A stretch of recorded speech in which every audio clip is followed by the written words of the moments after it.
Tani ndalemi më konkretisht tek skema e re. Si ke parë këto masa mbështetëse që vinë nga ana e skemës kombëtare, 5.2 miliard lekë që shkojnë për këto 12 masa.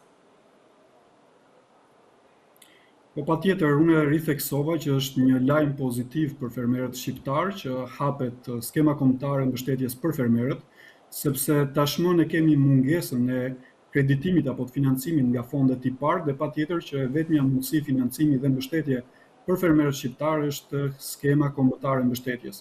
Siç ju e ritheksuat, në total janë 52 milion euro,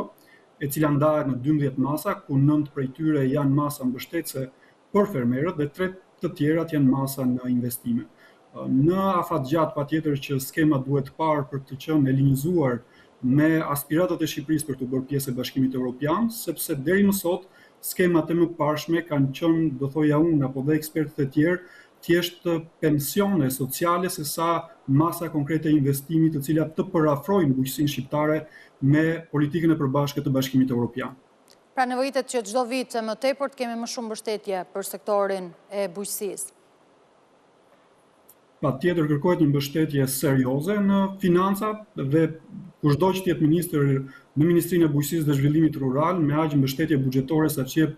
qeveria apo Ministria e Financave ka të pamundur për të bërë një rritje cilësore të produktit të fermës shqiptare, i cili pastaj shkon në tavolinat e konsumatorit shqiptar, po dhe në tryezat e Bashkimit Evropian. Patjetër që mbështetja financiare duhet jetë në një masë më të madhe, 2 herë dhe 3 herë më madhe se sa e ka Shqipëria aktualisht sot, e ngjashme me Maqedoninë e Veriut, e cila jep rreth 150 milionë euro mbështetje në vit, pra mbështetje direkte për fermerët, po ashtu Kosova dhe po ashtu vende si Bullgaria dhe Rumania, të cilat ne mund të krahasohemi përpara se të hyjmë në anëtarësimin e Bashkimit Evropian. Sigurisht deri në fund të vitit mund të kemi dhe rishikime të buxhetit, që mund të kemi dhe shtesë, po themi, për fermerët. Për të mbetur te një nga risitë që sjell është më shumë mbështetje për të rinjt që duan të integrohen dhe të merren me bujqësi dhe blegtori. 10 milion lek grant. Si e shikon? I shërben kësaj nisme? Do të ketë interes në këndvështrimin tuaj? Është një nismë e vonuar, por ne shqiptarët themi më mirë vonë se sa kurrë, sepse kemi, le të themi, një largim masiv të rinjve nga zonat rurale, një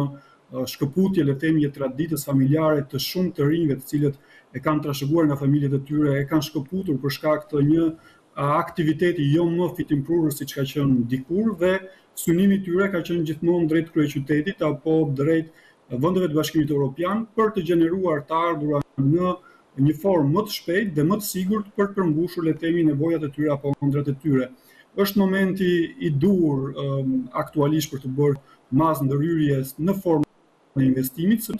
të shërbejë, le të themi, si një arsye më shumë të cilët jetojnë dhe punojnë sot në zonat rurale, për të investuar qoftë në infrastrukturë, për të investuar qoftë në teknologji, por qoftë edhe në know-how.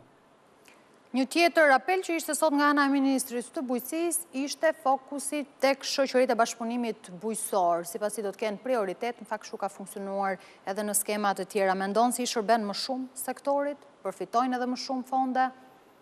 duke patur dhe një orientim më të qartë? Patjetër që shoqatat e fermerëve, pra shoqatat e bashkëpunimit të fermerëve janë katalizator të zhvillimit të sektorit të bujqësisë në vendin tonë, por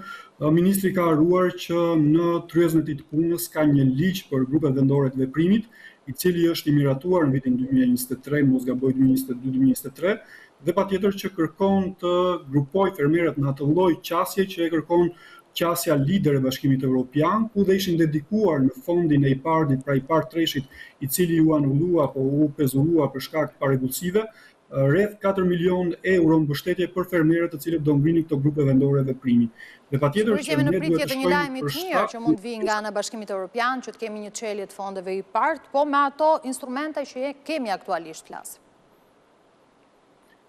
Patjetër, por që nëse ne duam të aksesojmë fondet e Bashkimit Evropian, Bashkimi Evropian ka praktikat e veta dhe ka metodologjinë e vetë se si ne mund t'i aksesojmë. Dhe një nga metodologjitë më të mira dhe më të suksesshme që fermerët të përfitojnë në bashkëpunim me aktorë të tjerë të ekonomisë, siç mund të jenë bashkitë apo kompani të tjera private, janë grupet vendore të veprimit, të cilat Bashkimi Evropian vendos fonde në dispozicion në masë shumë të madhe se sa për grupet e bashkëpunimit të shoqërive bujqësore. Kështu që duhet bërë një profilizim më i qartë drejt integrimit evropian dhe drejt atyre praktikave apo programeve të cilat mbështeten në mënyrë të drejtë për drejtë nga Bashkimi Evropian. Ka disa instrumenta të tjerë që shkojnë në mbështetje të sektorit të bujqësisë, kam këtu parasysh linjën e kredis nga ana e Bankës së Shqipërisë, garancinë sovrane nga ana e qeverisë, po ashtu edhe tentativat për të nisur krijimi i Bankës Shqiptare të Zhvillimit. I shikon si instrumenta që mund t'i shërbejnë sektorit? Patjetër që janë instrumentat e dhura financiare që të vitalizojmë sektorin e bujqësisë. Jemi vonë, po nëse i referohemi vendes si Italia dhe Turqia, patjetër që kanë zgjidhur ngërshin e sektorëve strategjik, siç është bujqësia apo dhe të një sektori i cili realisht ka nevojë për mbështetje financiare sepse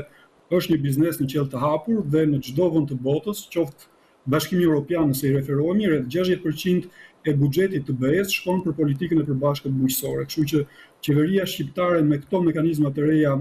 financiar, patjetër që mundohet të krijojë një lloj standardi të pranueshëm për fermerin shqiptar, qoftë në aksesimin e fondeve, por qoftë edhe në mënyrën e të bërit biznes në fushën e bujqësisë dhe blegtorisë.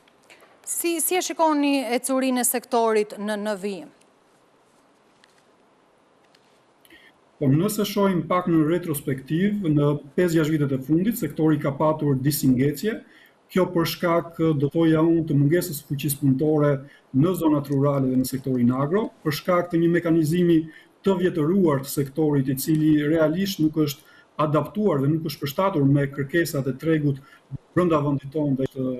në rastet kur ne eksportojmë, dhe patjetër sot gjendemi në një pikë shumë të rëndësishme ku klasteri 5 është hapur me Bashkimin Evropian, ku janë 3 kapituj të rëndësishëm për sektorin e bujqësisë, zhvillimit rural dhe sigurisë ushqimore, gjë e cila ndihmon fermerët shqiptar për të qenë pjesë e një tregu unik të unifikuar të Bashkimit Evropian. Se sa gati janë fermerët, kjo ngelet për t'u parë nga